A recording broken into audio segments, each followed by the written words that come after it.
సోదరులకు నమస్కారం. నిత్యశ్రీ 5157 సీడ్స్ అనగా అధిక దిగుబడి ఇవ్వబడును. మీరు తోట చూసారు కదా, ఎలా ఉంది?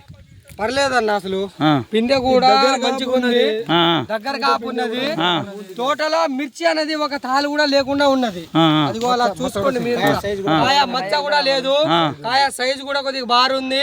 అలాగే ఇందులో ఈ సీడ్స్ వారు మరి మీకు ఏ విధంగా చెప్పినా ఒక చెట్టు కూడా చావకుండా ఉంది. విల్డ్ ప్రాబ్లం లేదు. అందరూ నాకున్నది 1 ఎకరంన్నర. నేను కూడా నెక్స్ట్ ఇయర్ ఇది వేద్దాం అనుకుంటున్నా. వేసుకోవచ్చు. ఓకే, మీరు చెప్పండి అన్న. ఇప్పుడు ఈ తోట చూడడానికి దాదాపుగా 50-60 మంది వచ్చినాం తండ నుండి. మీది ఎక్కడ ఫస్ట్? మాది మోదుగుడ్డ తండ. మీ పేరు చెప్పండి. నా పేరు మంగిలాల్. మోదుగుడ్డ తండ మాది, గ్రామ పంచాయతీ. మా తండ నుండి 60-70 మంది వరకు వచ్చినాం. నెక్స్ట్ ఇయర్ మా తోట అసలే మొత్తానికి చనిపోయింది. ఈ సంవత్సరం నెక్స్ట్ ఇయర్ ఈ నిత్యశ్రీ వాళ్ళది 5157 ఇస్తారు. ఖచ్చితంగా ఇస్తారా? First of all wilt